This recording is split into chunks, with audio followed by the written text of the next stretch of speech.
I've tried to love the new Galaxy S25 Edge over the past 2.5 weeks, and to start with, I think to understand this phone, you need to go back and look at the original Galaxy Edge.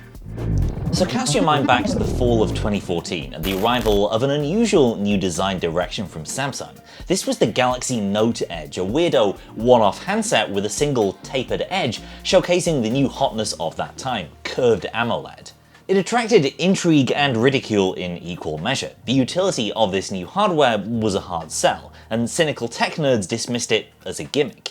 Yet skip ahead 12 months and that novelty display tech underpinned a kind of phone design that would become iconic throughout the industry, starting with Samsung's own S6 Edge. Curved or flexible OLED is like 50% of the equation behind today's foldable phones. And the hardware that enables it is the reason devices like the iPhone are able to offer uniform edge-to-edge borders. Yet back in 2014, all anyone saw in the Note Edge was a goofy glass doorstop that cost too much and did too little. So with Samsung's latest Edge, is history going to repeat itself, or at least maybe rhyme? Is the Galaxy S25 Edge here just a flash in the pan, or the start of an exciting new industry-wide trend?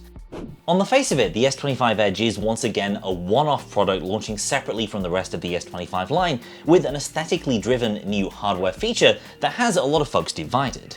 The S25 Edge is slimmer and lighter than any other mainstream smartphone right now, and that's kind of its whole shtick. All the other hardware choices Samsung has made with this product have been in accommodation to these svelte proportions. The battery is smaller at 3900 mAh, fairly tiny by Android standards, and there are just two cameras covering wide and ultra-wide, no dedicated telephoto at all. The visual and tactile appeal of the S25 Edge is obvious once you pick it up, and hand it to anyone who doesn't religiously follow smartphone tech and the impression it makes is clear. It's like handing someone a touchscreen phone or a foldable for the first time. It's new and different and exciting. That's why the obvious logical arguments against this phone's existence kinda don't really matter. Yes, the S25 Edge is objectively worse in a whole bunch of ways versus the obvious point of comparison, the S25 Plus.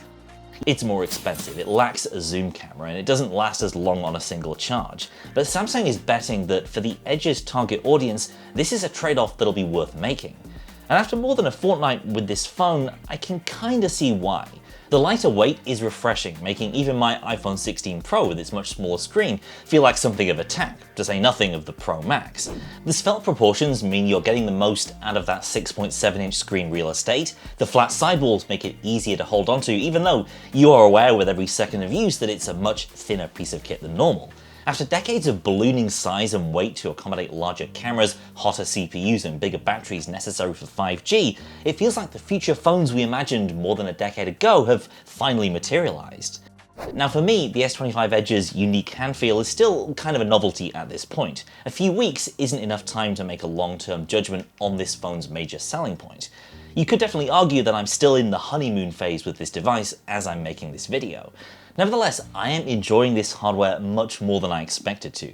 After a day or so of using the S25 Edge, going back to something like the S25 Ultra is a whiplash-inducing transition. Once I've gotten into my groove using the Edge, it's like, this is what I imagined phones being like in the late 2020s, not just the same old glass and metal with more cameras and slightly smaller bezels. In many ways though, the nuts and bolts of making a slimmer smartphone are kind of easy. You just take the thickest component, the battery, and trim it down until you reach your desired dimensions. But doing so in a smart way that doesn't kill off your battery life is what's held back Samsung and every other brand out there in being able to deliver a phone like this that can actually last you through a full day of use. So let's address many people's biggest concern with the S25 Edge right off the bat. While the battery life definitely isn't at S25 Ultra or S25 Plus level, for the way I use phones, it can still get me a very comfortable full day of use.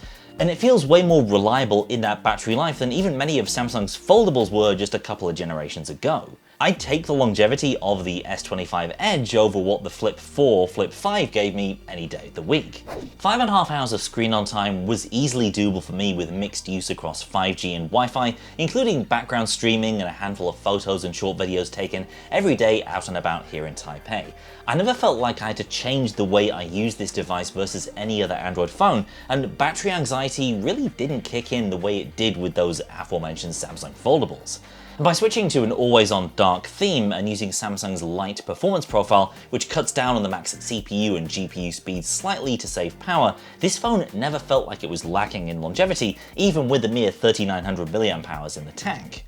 Now, charging speeds are your typical Samsung 25 watts over a wire or 15 watts wirelessly that you also get from the base model S25, as opposed to the quicker 45 watts now offered by the Plus and the Ultra. That lower wattage though is offset by the Edge's smaller battery capacity, so although this phone's not going to blow your socks off with fast charging, you can still get well past the 50% mark in under 30 minutes, even from a dead battery. Obviously, battery benchmarks may show a more pronounced difference, but as far as I'm concerned, I'm getting standard all-day battery life and pretty normal-ish fast charging speeds out of this phone. We do need to talk about other benchmarks a bit more generally though, because although the S25 Edge ships with the same Snapdragon 8 Elite 4 Galaxy chip, 12 gigs of RAM and 256 gigs of storage that's standard across the rest of the S25 range, this model does have something of an Achilles heel in terms of sustained performance. Basically, the S25 Edge regularly benchmarks below the other S25s, especially the Ultra, likely due to a combination of inferior cooling in that slimmer chassis because there's less room for a big old heatsink, and possible changes to the way the CPU scales performance to avoid chewing through that smaller battery cell. To be clear, these numbers here are only changes you'll really notice in benchmarks and intense gaming, but the numbers also don't lie. Whether it's Geekbench, 3D Mark, or whatever else, the Edge scores lower and maintains its higher performance level for much shorter periods. The 3D Mark stress tests here are particularly damning, showing stability levels well below the 50% mark. If you're like me, you will almost certainly not notice this performance downgrade in day-to-day regular use, but if you're partial to the occasional Fortnite or Genshin session, it's worth bearing in mind. That said, if you are a big mobile gamer, you probably already know this isn't the Samsung phone for you. Benchmarks aside though, this is the same excellent S25 software experience I've come to know from the Plus and the Ultra. The full loadout of One UI 7 features is here, including a sharp visual redesign compared to the previous version, thoughtful and useful AI features including an interpreter and comprehensive AI image editing tricks, and even more customizability if you want to dig into the wild world of Samsung's good lock. You can check out our S25 Ultra and Plus reviews for more on what's new in Samsung's latest software, but in short, this is a highly capable Android UI packing some things like the DeX desktop mode, which you won't find in a lot of competitors' models. I'm a big fan of it, and it gets even better if you're fully bought into the Samsung world with smart home wearables and other gadgets. The other major trade-off for this phone is its camera system. It's packing exactly half as many rear shooters as Samsung's current Ultra, a necessary sacrifice at the altars of physics and economics. That being the case though, I think Samsung's made a pretty smart selection here when it comes to camera hardware. On paper, the primary is the same as the S25 Ultra, so 200 megapixel shooter behind an f/1.7 lens with 1/1.3 inch sensor size. We don't have 100% confirmation that it is the exact same part that the Ultra uses, but it sure looks like the camera that we know and love from the Big Daddy Samsung flagship. That camera is a known quantity and an excellent workhorse whether you're snapping your dinner, shooting a skyline, or capturing Galaxy log video in that fancy new professional shooting mode. The large sensor size means it's excellent in low light, while the 200 megapixel resolution means you don't necessarily miss the lack of a true telephoto shooter up to around 3 or 4 times, because there are enough pixels that you can drill back down into. The ultra-wide camera, meanwhile, is a bit further behind the cutting edge, being more in line with the ultra-wide shooter of the previous gen S24 Ultra, a 12 megapixel part behind an f/2.2 lens. This is still a very decent camera though, packing in plenty of detail in a satisfyingly dramatic field of view. The selfie camera, meanwhile, is a very familiar 12 megapixel part that's in line with what you get across the rest of the S25 range, so you're not missing out on anything there. For the way most people use a smartphone camera, you're getting probably 75% of the camera experience you could with an S25 Ultra, which is pretty impressive. Perhaps it is also a bit of a damning indictment of how useless the 3x telephoto of the Ultra is, because the 3x crop from the 200 megapixel camera of either the Ultra or the Edge looks pretty much the same or better. So the only thing of any value that you're really missing out on is that longer 5x camera of the S25 Ultra. The S25 Edge is a first-gen product, and in a lot of ways it really does feel like one. While battery life stood the test of time in my testing, there are some questions to be asked around performance, as can very clearly be seen in our synthetic benchmarks. And while the lack of a telephoto camera isn't as big a deal as you might think, thanks to the excellent primary, it still feels like a bit of a letdown given that this is not a cheap phone.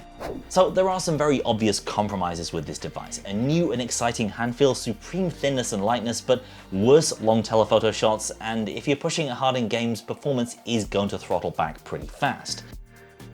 I went into my time with this phone expecting to not really understand the point of it, but after half a month with the S25 Edge, I get it. This is a light, chill, casual smartphone that benefits from everything its big brothers can do, but with featherweight ambitions. It's the kind of device for someone who's not glued to their phone every day and maybe limits themselves mostly to more mindful use on the weekends.